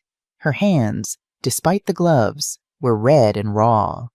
The smell of industrial cleaners made her eyes water. Why do you do this? She asked Rosa during a brief water break. It's so hard. Rosa looked at her curiously. To feed my children. To pay rent. To live. She shrugged. Why do you do it? Mia had no answer that wouldn't sound ridiculous. Because my mother-in-law is blackmailing me. Because my family's fortune is built on lies. Because I wrote charity case on a name tag and unleashed a financial hurricane. I'm learning. She finally said. Rosa nodded. That's a good reason too. By the end of the first day, Mia's body ached in places she didn't know could ache. Her hands were chapped. Her hair smelled of disinfectant. When Noah picked her up at 5:00 p.m., she collapsed into the passenger seat of his car, too exhausted to speak. That bad? He asked gently. Tears welled in her eyes. I can't do this. Noah, 6 months of this will kill me. You're stronger than you think, Mia. Easy for you to say. You're not the one scrubbing toilets. He drove in silence for a moment. Mom called. She wants to have dinner with us tomorrow. Mia stiffened. Why? So she can gloat about her grand social experiment. I don't think that's it. I think she wants to explain some things. About herself. About why she's doing this. I know why she's doing this. Revenge. Noah shook his head. You don't know my mother at all. Mia, this isn't about revenge. Then what is it about? Tomorrow? Ask her yourself. The next evening, after another grueling day at Sunshine Cleaning, Mia and Noah arrived at Janet's apartment. Mia had expected to find Janet's true living quarters. Surely the billionaire owner of 17 corporations didn't actually live in this modest building. But the apartment was exactly as she remembered it from previous visits, small, simply furnished. Nothing luxurious or ostentatious. Janet opened the door wearing an apron, the smell of homemade lasagna wafting from behind her. Right on time? Dinner's almost ready. Mia stepped inside, acutely aware of her appearance. She hadn't had time to shower after work. Her hair was pulled back in a messy ponytail. Her hands were red and chapped despite the gloves. She felt dirty and small next to Janet's composed elegance. Sit, both of you. Janet gestured to the small dining table, already set with simple plates and silverware. Nothing fancy, but everything clean and precisely arranged. Noah, would you pour the water? It was so normal. No household staff, no expensive china. Just a mother cooking dinner for her son and daughter-in-law. How was your first day at Sunshine? Janet asked as she served the lasagna. Mia stared at her, trying to detect mockery or satisfaction, but found only polite interest. Humiliating, she answered honestly. Exhausting, painful, Janet nodded. My first day was too. Mrs. Patterson assigned me to bathrooms as well. I think it's her standard test for new employees. You really worked there as a cleaner. For 2 years after Marcus died, I needed to understand what real work felt like. But you had billions. You didn't need to work at all. Janet smiled slightly. Need comes in many forms. Mia, financial need is only one kind. They ate in silence for a few moments, the lasagna surprisingly delicious. Why are you doing this to me? Mia finally asked, the question that had been burning inside her since their meeting at Marlowe's. Is humiliating me really worth all this trouble? Janet set down her fork. This isn't about humiliation. Mia, if that were my goal, I could have accomplished it much more efficiently. She reached into a drawer beside the table and pulled out a folder. I want to show you something. Inside were photographs, dozens of them, of Janet and a handsome man Mia assumed was Marcus White, but they weren't the polished portraits of wealthy socialites she had expected. These showed a young couple in modest surroundings cooking in a tiny kitchen, painting walls in what looked like a small apartment, sitting on the floor surrounded by papers and ledgers. Marcus and I started with nothing, Janet explained. He was a junior accountant with big dreams. I was a teacher. We lived in a one-bedroom apartment and counted every penny. For the first 5 years of our marriage, we ate boxed macaroni and cheese 3 nights a week because it was all we could afford. She pointed to another photo, Marcus in a cheap suit, Janet in a simple dress, both beaming in front of a small storefront with White Financial Services painted on the window. His first office. We painted it ourselves to save money. I answered phones and kept the books while teaching full-time. 60, sometimes 70-hour weeks for both of us. Mia studied the photos, trying to reconcile this history with the billions Janet now controlled. Success didn't come quickly or easily, Janet continued. It took years of sacrifice, of setbacks and near failures. We lost everything twice before finally breaking through. And when success did come, we made a pact never to forget where we came from, never to become the kind of people who measured others by their bank accounts rather than their character. She turned to another photo, an older Marcus in an expensive suit, Janet in a simple dress, surrounded by employees in what was clearly a major corporate headquarters. By the time Marcus died, White Investments had become one of the most successful financial firms on the East Coast. We had more money than we could spend in 10 lifetimes. But we still lived in the same house we'd bought 30 years earlier. We still ate at Marlowe's every Sunday. We still remembered what it felt like to have nothing but each other. But why hide it? Mia asked. Why pretend to be poor when meeting Noah's fiancé? Janet's eyes met hers directly. I wasn't pretending anything. This apartment, these clothes, this simple life, this is who I am. Mia, the money doesn't change that. I wanted to know if you could see beyond appearances, if you could respect an ordinary woman with no obvious power or wealth. The implication hung in the air between them, and you couldn't. What about the conditions? Mia asked, her voice smaller now. Working at Sunshine, volunteering at the shelter, living in that apartment. Is that really necessary? I believe it is. Janet's voice was gentle but firm. You've lived a life of privilege. Mia, there's nothing inherently wrong with that. But privilege without perspective becomes entitlement. And entitlement corrupts character. So this is some kind of character-building exercise. It's an education, in empathy, in humility, in the dignity of work and the value of treating all people with respect, regardless of their apparent status or wealth. Noah, who had been silent throughout this exchange, finally spoke. Mom taught me the same lessons growing up. Mia, I never knew we were wealthy until I was 18. I worked summer jobs. I took out student loans for college, which Mom paid off only after I graduated.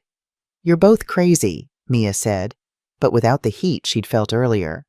Normal rich people just enjoy their money and end up with children who write charity case on their mother-in-law's name tag, Janet asked quietly. The truth of it struck Mia like a physical blow. She looked down at her raw, red hands, cleaner's hands now, and felt shame wash over her. I was cruel to you, she admitted. Not just the name tag, from the beginning. I judged you for your apartment, your clothes, what I thought was your social status. I was awful. Yes, you were, Janet agreed without rancor. The question is, what will you do with that knowledge now? Mia looked up, meeting Janet's eyes. Complete your conditions. Learn whatever it is you think I need to learn. Not for me, Mia, for yourself, for Noah, for the person you might become if you allow yourself to grow beyond the limitations of privilege." As they finished dinner, Mia felt something shift inside her, a small crack in the foundation of certainty she'd built her life upon. The world she'd known, with its clear hierarchies and social stratifications, suddenly seemed less solid. "Tomorrow's your first day at the shelter," Janet reminded her as they prepared to leave. "It won't be easy. These are people society has cast aside, much as you cast me aside when you thought I had no value to offer." "I'll be there," Mia promised, and was surprised to find she meant it. Later that night, in her small studio apartment, Mia sat on the edge of the bed, staring at her reflection in the small mirror above the dresser. The woman looking back at her was a stranger, hair pulled back, face free of makeup, eyes tired but somehow clearer than before. "6 months," she whispered to her reflection. "Let's see who you become." The homeless shelter on Willow Street was housed in a former elementary school, a sprawling brick building with high windows and worn linoleum floors. When Mia arrived at 7:00 a.m. Saturday morning, a line of people already stretched around the block, waiting for the doors to open at 8:00. "First-time volunteer?" asked a cheerful woman in her 60s, greeting Mia at the staff entrance. Her name tag read Dorothy. "Yes, I'm Mia. Janet White sent me." Dorothy's eyebrows rose. "Janet, well, that's interesting. She's one of our biggest supporters. You know, the White Foundation funds most of our operations, though she never wants recognition for it." Another surprise. Another piece of the puzzle that was Janet White. "She said I should work wherever I'm needed most," Mia explained. Dorothy looked her over appraisingly. "Kitchen today. I think breakfast service starts at 8 sharp. The kitchen was a flurry of activity volunteers chopping vegetables, stirring massive pots of oatmeal, setting up serving stations. No one paid particular attention to Mia as Dorothy handed her an apron and assigned her to egg duty. 400 scrambled eggs. Coming up," Dorothy said cheerfully. "James will show you how we do it."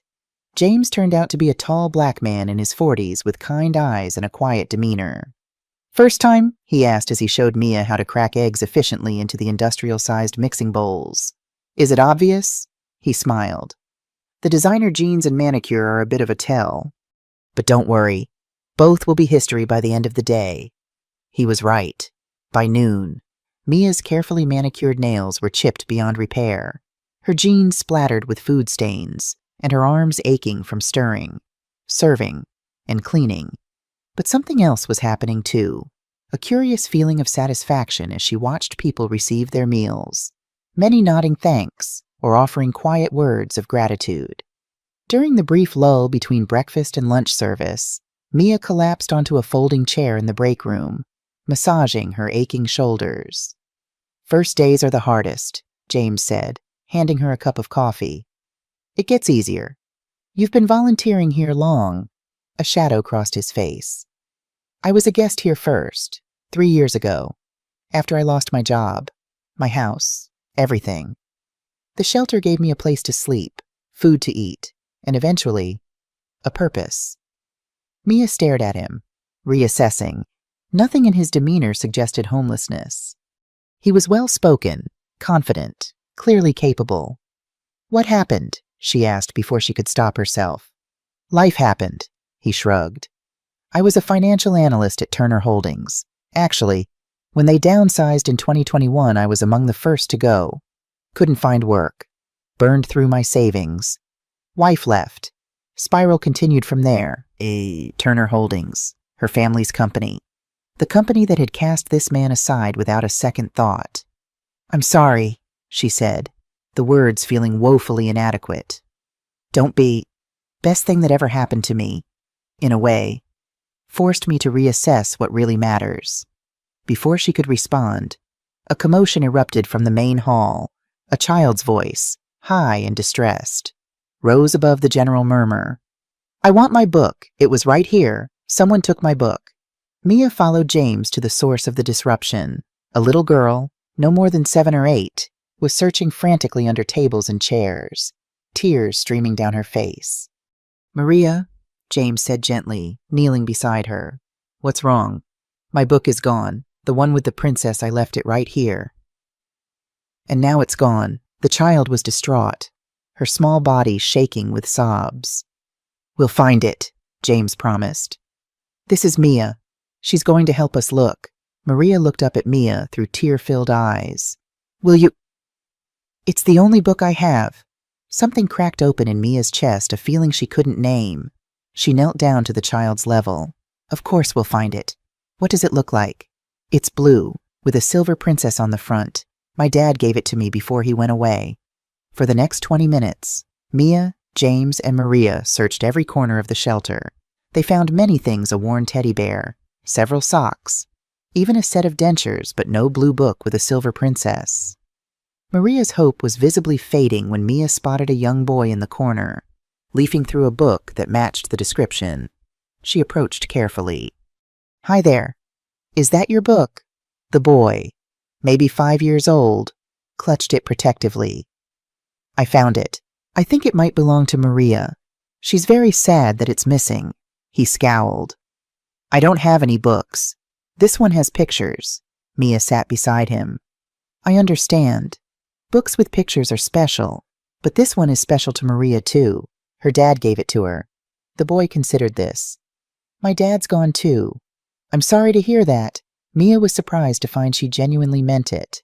Tell you what, if you give Maria back her book, I'll bring you your very own book tomorrow, with lots of pictures. Would that be okay? He looked at her suspiciously. Promise, I promise. Reluctantly, he handed over the book.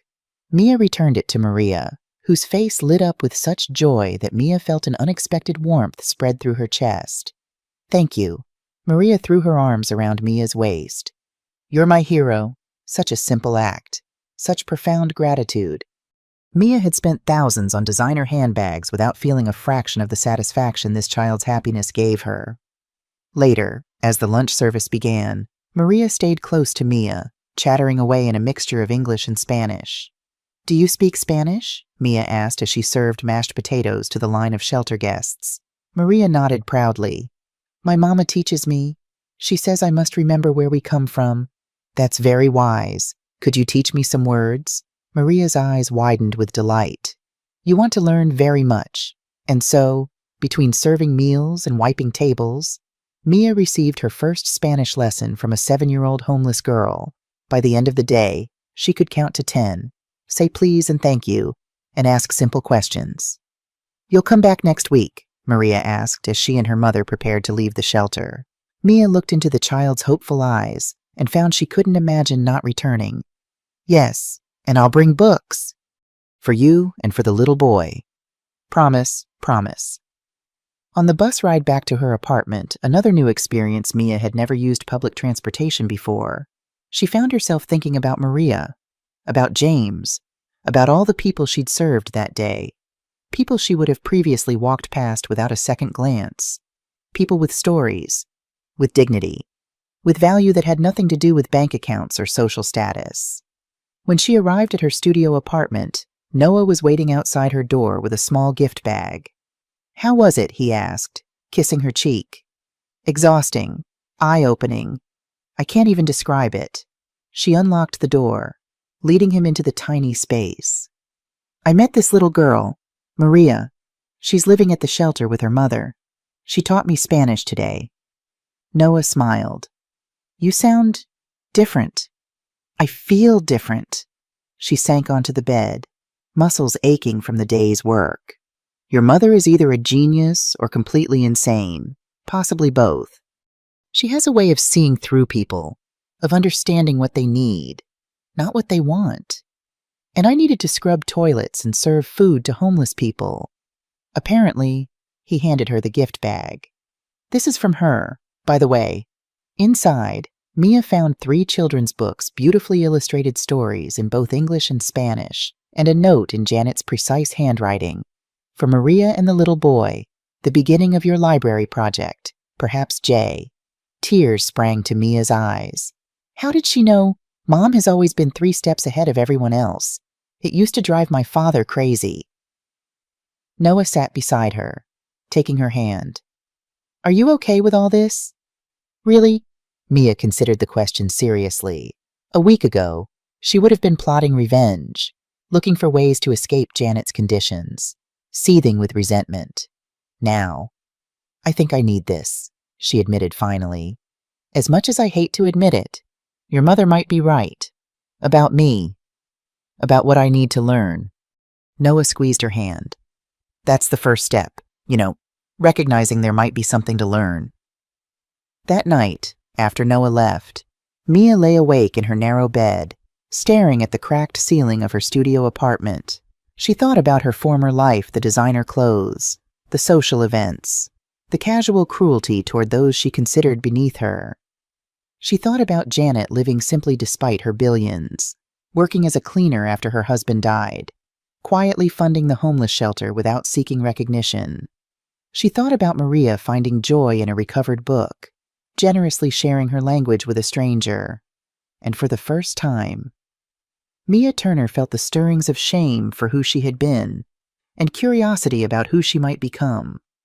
As weeks turned into months, Mia's transformation became increasingly evident not just to Janet and Noah, but to Mia herself.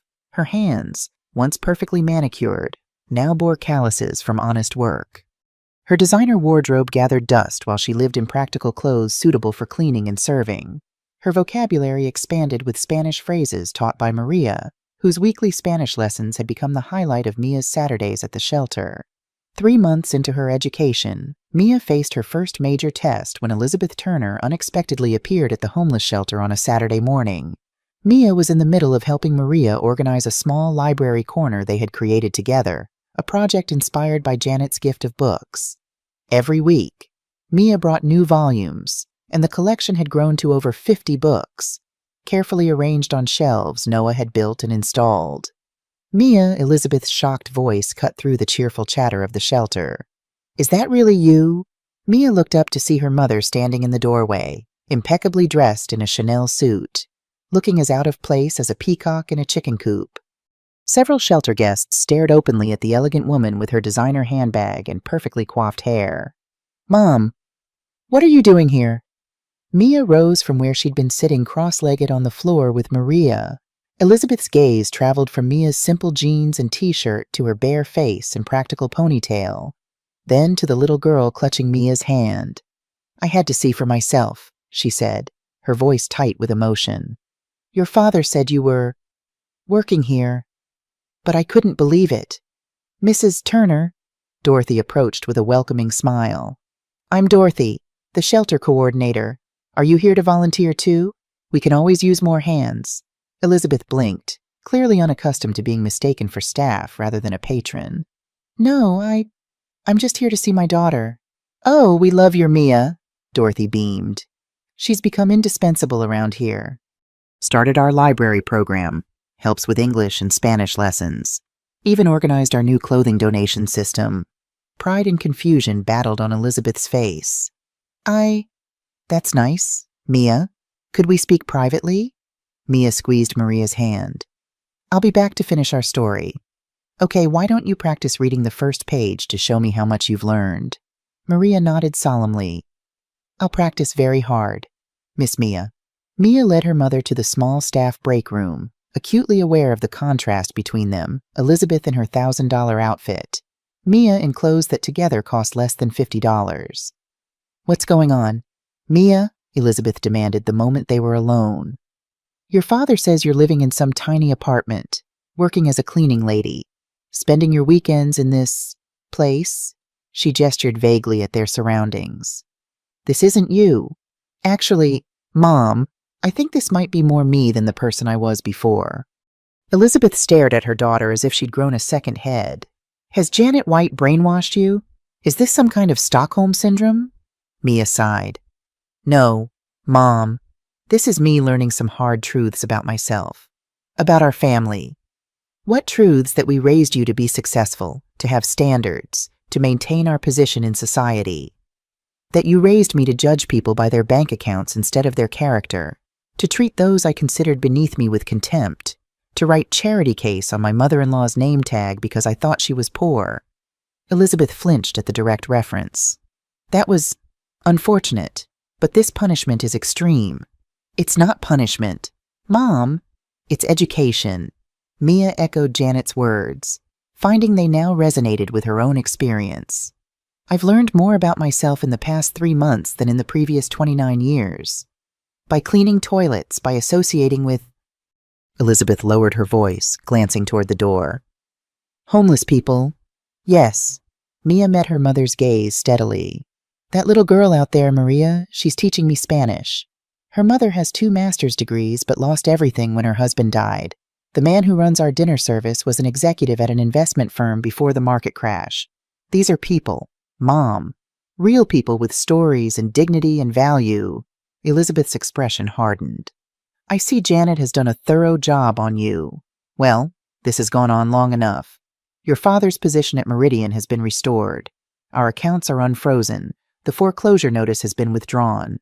Whatever point Janet was trying to make has been made. It's time to come home. Mia shook her head slowly. I made a commitment. 6 months of work at Sunshine Cleaning. A year of volunteering here. I'm honoring that commitment. Why? Because Janet White will destroy our family again if you don't. No. Because I gave my word. And because... Mia hesitated, searching for the right words. Because I'm not finished becoming the person I want to be. Elizabeth studied her daughter's face, noting the new confidence, the quiet strength that hadn't been there before. And who is that? Exactly, someone who treats others with dignity regardless of their circumstances. Someone who values character over wealth. Someone worthy of the trust Janet has placed in me. Trust the woman is blackmailing you. Mia smiled slightly. That's what I thought at first, too. But now I understand what she's really doing. She's offering me a chance to see beyond the bubble I've lived in my entire life. To understand that true value isn't measured in dollars. Elizabeth sank into a chair, her perfectly composed facade cracking. I don't understand what's happened to you. I'm growing up. Mom. Finally.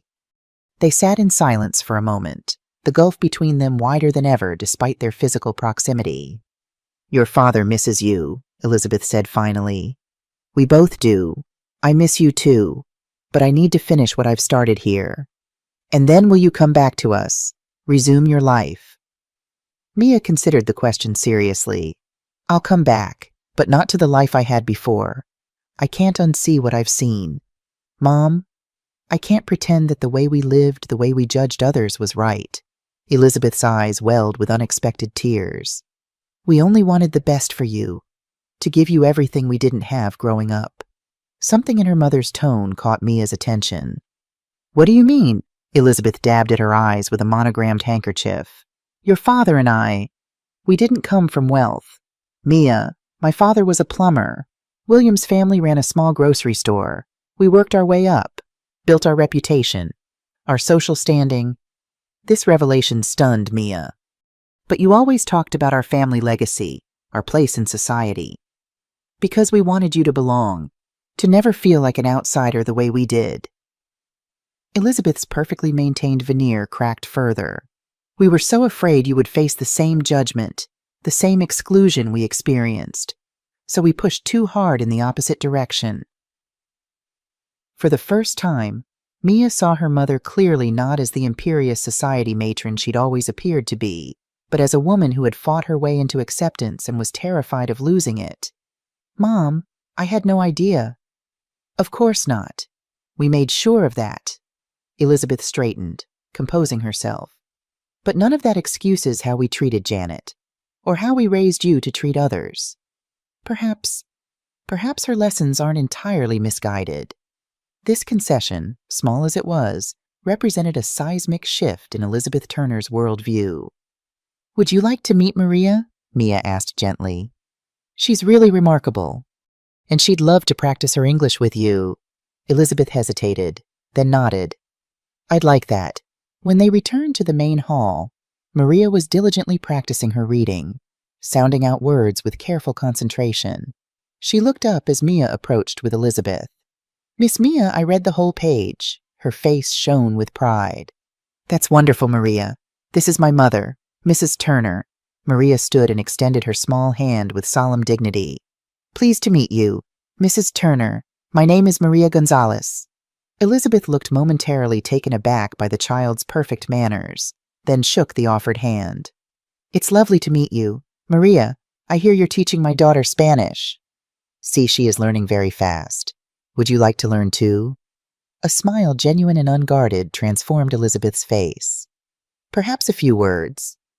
And so Elizabeth Turner, who had never set foot in a homeless shelter before, spent the next hour sitting on the floor with her daughter and a 7-year-old girl, learning to count to 10 in Spanish and listening to Maria read from her favorite book. When it was time to leave, Elizabeth surprised Mia by hugging her tightly. I'm proud of you, she whispered. I don't understand all of this yet, but I'm trying. That's all anyone can ask. Mom? After Elizabeth left, Mia found Dorothy watching her with a knowing smile. Mothers and daughters, the older woman said. Always complicated. You have no idea. Actually, I do. Janet and I have been friends for 40 years. I was there when she married Marcus, when Noah was born, when Marcus died. I've watched her navigate her own complicated family relationships. Mia stared at her. You know Janet, really know her? Dorothy nodded. The real Janet, not the persona she shows the world. The woman who funds this shelter anonymously, who worked as a cleaning lady to understand true dignity when everyone expected her to retire to a mansion in Florida. Why is she doing all this? The conditions, the lessons. It's so elaborate. Because she sees something in you worth salvaging. Dorothy patted Mia's hand.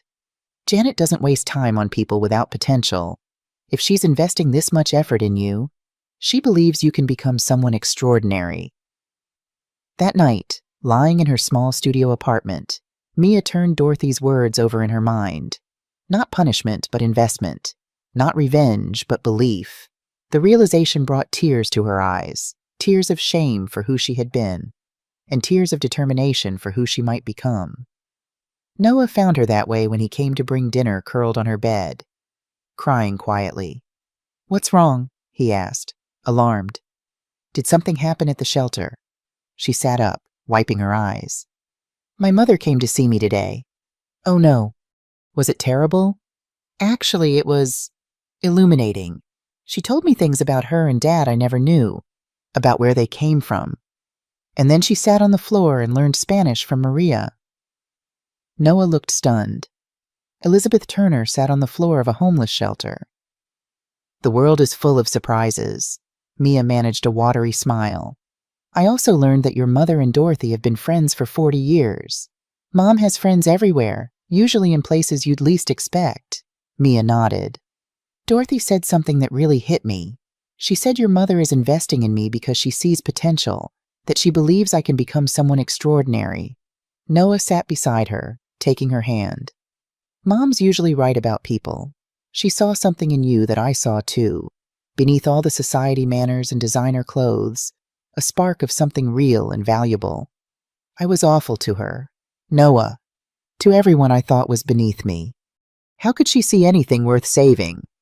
Because that's who she is. She looks past surfaces to what's underneath. She did it with my father, too, saw the brilliant businessman beneath the struggling junior accountant when no one else would give him the time of day. Mia leaned against Noah's shoulder, drawing comfort from his presence. I don't know if I can live up to her expectations. You don't have to be perfect. You just have to be willing to grow. He kissed the top of her head. And from where I'm standing, you're already growing in remarkable ways. 6 months to the day after Mia Turner began working at Sunshine Cleaning Service, Janet White arrived at Meridian Financial to meet her daughter-in-law as she completed her final shift. The marble lobby gleamed in the afternoon sunlight, executives in expensive suits striding purposefully across its polished surface. Mia was on her hands and knees, scrubbing a stubborn stain near the reception desk. Her blue uniform faded from months of wear and washing. She didn't notice Janet's approach until a shadow fell across the floor she was cleaning. Mrs. White? She scrambled to her feet, wiping her hands on her uniform. I didn't expect you. Janet smiled. I thought we might mark the occasion together. 6 months is a significant milestone. Mia glanced at her watch. I have 20 more minutes on my shift. I'm happy to wait. As Mia returned to her work, Janet observed the changes in her daughter-in-law. The physical transformation was obvious. The manicured nails replaced by practical, work-roughened hands, the designer clothes exchanged for a simple uniform, the perfect makeup abandoned in favor of a fresh-faced practicality. But the more profound changes were in her demeanor. The haughty arrogance had vanished, replaced by a quiet confidence. The dismissive attitude toward service workers had transformed into respect and camaraderie. Mia chatted easily with her co-workers, asked after their families, shared jokes as they completed their tasks. When the shift ended, Mia changed out of her uniform and met Janet in the lobby. "Where to?" she asked. "I thought we might go to Marlowe's, for old time's sake." The diner was busy with the late afternoon crowd, but Dolores led them to the same booth where they'd had their confrontation 6 months earlier. The symmetry wasn't lost on either woman. "So," Janet said after they'd ordered coffee, "how does it feel your last day at Sunshine?" Mia considered the question carefully. "Bittersweet, actually. I've learned so much there. Made friends I never expected to make. Mrs. Patterson speaks highly of you. Says you have a natural talent for organization and leadership. She offered me a supervisor position. Did you know that?" Mia smiled at Janet's surprise. "I told her I needed to honor my commitment to the shelter, but I might consider part-time work after that." Janet raised an eyebrow. "A Turner working as a cleaning supervisor by choice." "Not a Turner, a White." Mia twisted her wedding ring. "And yes, by choice. There's dignity in the work, as you well know." "Indeed I do." Janet stirred her coffee thoughtfully. "And the shelter, how is young Maria progressing with her reading?" "Remarkably well. We've expanded the library to over 100 books now, started a regular reading program for the children. Maria helps teach the younger ones." "And your Spanish lessons?" "Estoy aprendiendo rápidamente," Mia replied with a smile. "Maria says my accent is terrible, but my vocabulary is growing." Janet nodded approvingly. "You've embraced these challenges more fully than I anticipated." They stopped feeling like challenges somewhere along the way. Started feeling like opportunities. Mia met Janet's gaze directly. "You were right, about what I needed to learn, about who I could become. I had faith in your potential. Even when you showed me your worst self, I glimpsed something beneath worth cultivating." They sat in companionable silence for a moment. The antagonism that had marked their previous meeting in this same booth, now replaced by something approaching mutual respect. "I have something for you," Janet said, reaching into her purse. She handed Mia an envelope. Inside was a key and an address. "What's this?" "The key to your new home. Noah helped choose it, a modest 3-bedroom house not far from the shelter. Nothing extravagant, but comfortable. A place to build a life based on values rather than appearances." Tears welled in Mia's eyes. "I don't know what to say." "There's more." Janet handed her a second envelope. "Your position at the Turner Foundation has been approved by the board. Director of Community Outreach, focusing on homeless services and education initiatives. A real job with real responsibilities, not a courtesy title. But I don't have experience in, don't use 6 months at a cleaning service, learning the dignity of labor. 6 months at a homeless shelter, developing programs and building relationships with the community. I'd say that's more valuable experience than any Ivy League degree." Mia opened the second envelope with trembling hands, reading the official offer letter. The salary was modest but fair enough to live comfortably but not extravagantly. "I don't deserve this." "It's not about deserving, Mia. It's about becoming. You've become someone who can make a real difference in people's lives. Someone who understands both worlds, privilege and struggle. That perspective is invaluable." "What about my parents? Their financial situation?" "Already resolved, as promised. Your father's promotion is permanent. The family home is secure. Their social standing has been restored, though I think they now view it differently than before." Mia nodded. "Mom volunteers at the shelter twice a month now.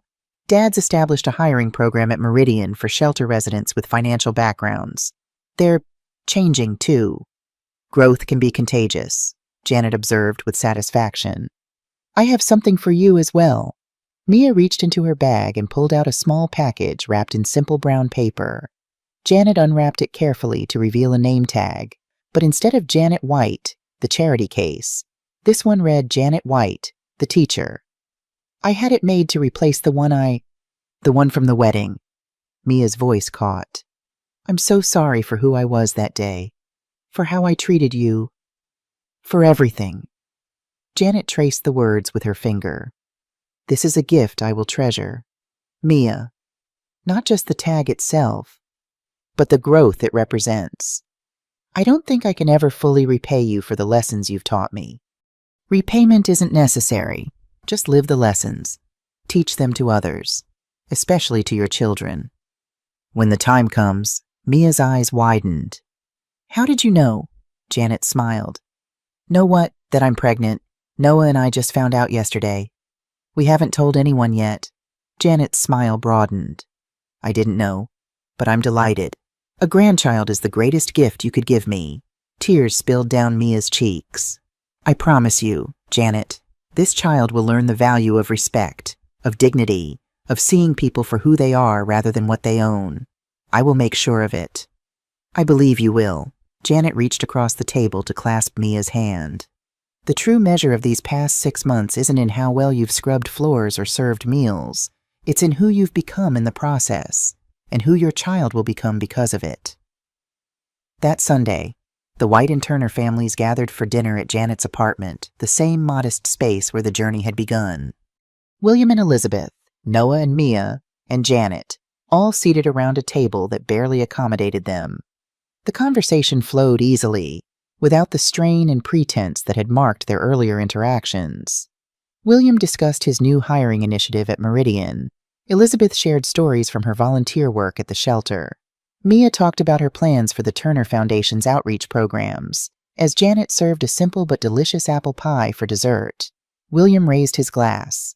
A toast, he said, to Janet White, who taught us all what true wealth looks like.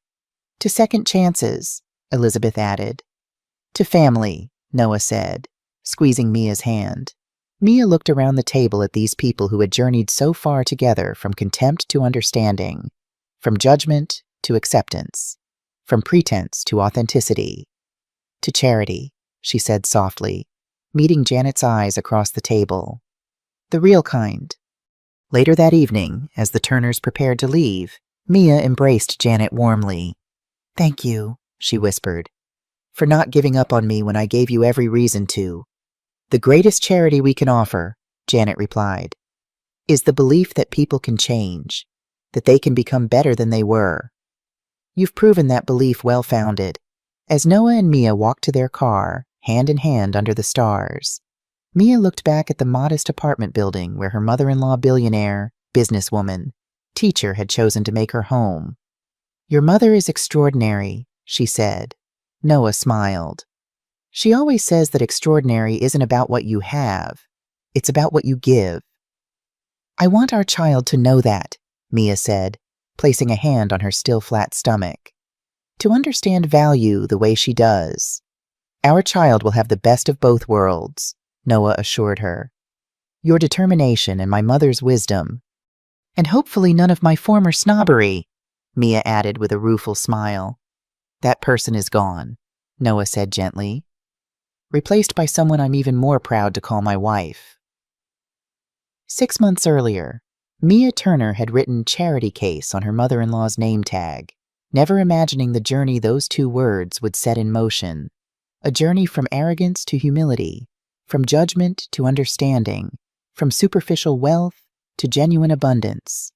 As she and Noah drove away from Janet's apartment, Mia silently renewed her commitment to the lessons she'd learned, to seeing people for who they were, not what they owned, to valuing character above status, to offering others the same chance at transformation that Janet had offered her.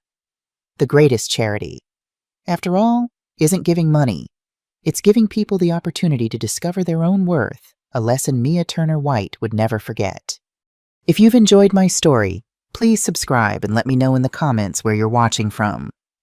Have you ever received a lesson in humility that changed your life or found value in unexpected places? I'd love to hear your experiences.